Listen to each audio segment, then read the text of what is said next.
Un buen día, en el siglo XVIII, a los franceses les dio por buscar una forma más humana, sin dolor y menos cruel de ejecutar a los criminales, ya que históricamente los métodos de ejecución eran bastante salvajes y rudimentarios. Así que diseñaron y construyeron una máquina moderna y de última generación, que con gran elegancia y sutileza desprendía la cabeza del cuerpo del condenado en solo segundos y sin mucho chisporroteo de sangre.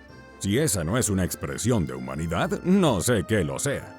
Así se creó la guillotina, pero no crean que fue fácil que se popularizara entre la población. Tuvo que pasar mucho tiempo y rodar muchas cabezas antes de que el letal artilugio fuese digno de captar el cariño de las masas. Pero, como todo en la vida, una vez que algo se hace famoso, todos lo quieren ver. Por eso, mis queridos blabladores, hoy les traemos ¿cómo era ser un testigo de la guillotina? Soy Héctor, y esto es Historia Bla Bla Bla. Antes de comenzar, te recuerdo que si pones ese like a brillar y además nos sigues, nos darán más ganas de crear videos y menos ganas de cortar cabezas. Bueno ya, a lo que nos convoca. A la gente le aburrió la guillotina la primera vez que la vio. Imaginen esta escena. Abril de 1792 en París, una plaza pública llena de personas a las que se le había prometido la ejecución más espectacular que se hubiese visto, ya que se iba a emplear por primera vez la más efectiva invención de la historia para ajusticiar a los malhechores. La guillotina se erguía imponente en medio de la multitud. La gente estaba intrigada, llena de expectación. Dicen que algunos hasta llevaron abrigos impermeables para evitar las salpicaduras de sangre. Después de horas de espera, llegó el condenado Nicolas Pelletier. El verdugo lo colocó en la guillotina. Tiró de una cuerda que soltó el hacha fatal. Cayó tan rápido como los ojos pueden parpadear. Un segundo después, la cabeza estaba a un lado y el tronco al otro lado. Y eso fue todo. No hubo gritos de dolor, ni tortura, ni pataleo. ¡Qué cosa más aburrida y abrupta! Dicen los entendidos que fue casi tan decepcionante como la cuarta película de Matrix, que ya es decir bastante. Para la multitud pareció un buen truco de magia, pero ellos querían más. Estamos hablando de gente acostumbrada a presenciar atroces actos de horror. Eran amantes de las formas más horribles de ejecución.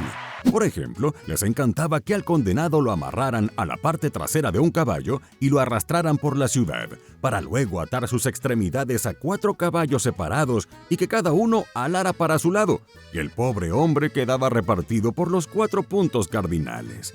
Bueno, no era una muerte precisamente rápida e indolora como la guillotina, pero era lo que pedía la audiencia. Así que el abucheo fue ensordecedor. Sin embargo, al igual que ahora, todo es cuestión de cómo se venda el producto. Con el tiempo se fueron implementando diferentes detalles que sazonaban mucho más la ejecución. Por ejemplo, se dejaba que los condenados dijeran sus últimas palabras montados en la tarima.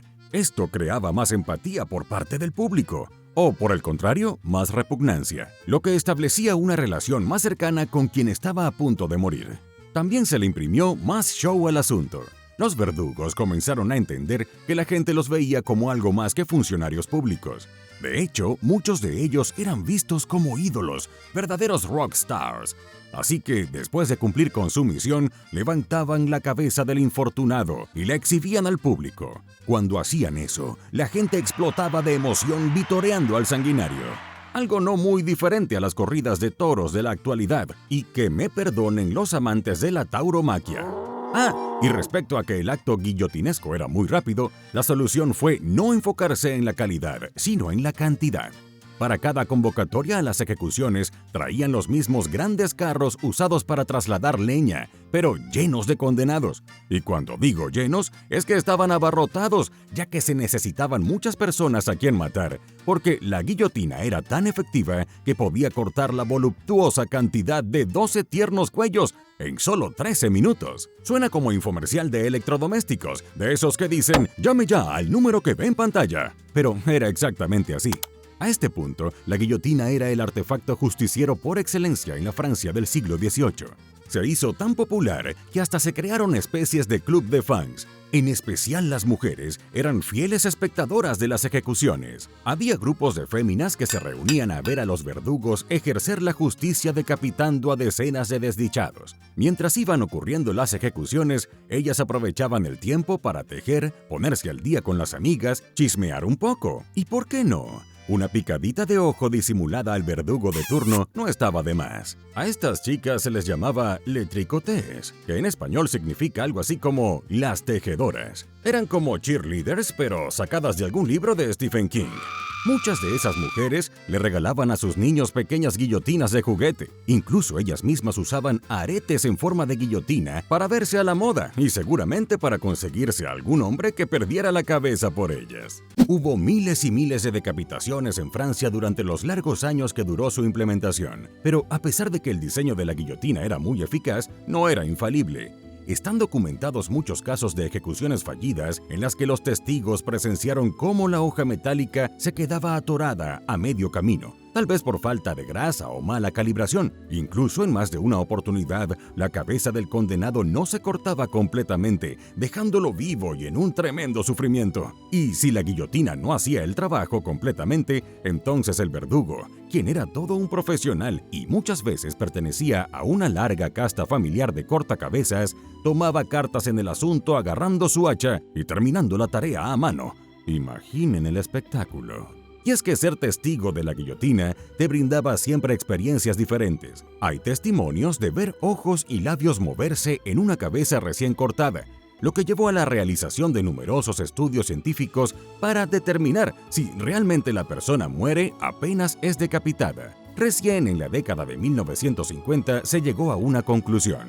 Bueno, resulta que la respuesta, por sorprendente que parezca, es no.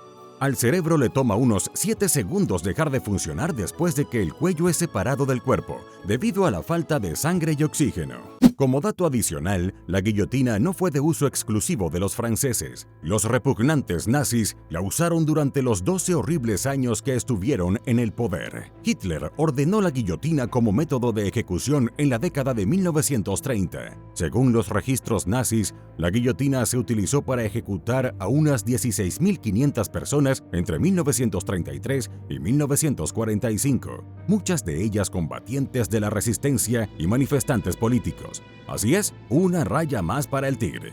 Aunque nos parezca un instrumento bárbaro del pasado, un aparato que debió dejar de existir centurias atrás, la guillotina se usó en Francia hasta 1977, demostrando que para repartir castigo y sembrar miedo, el ser humano nunca será demasiado evolucionado.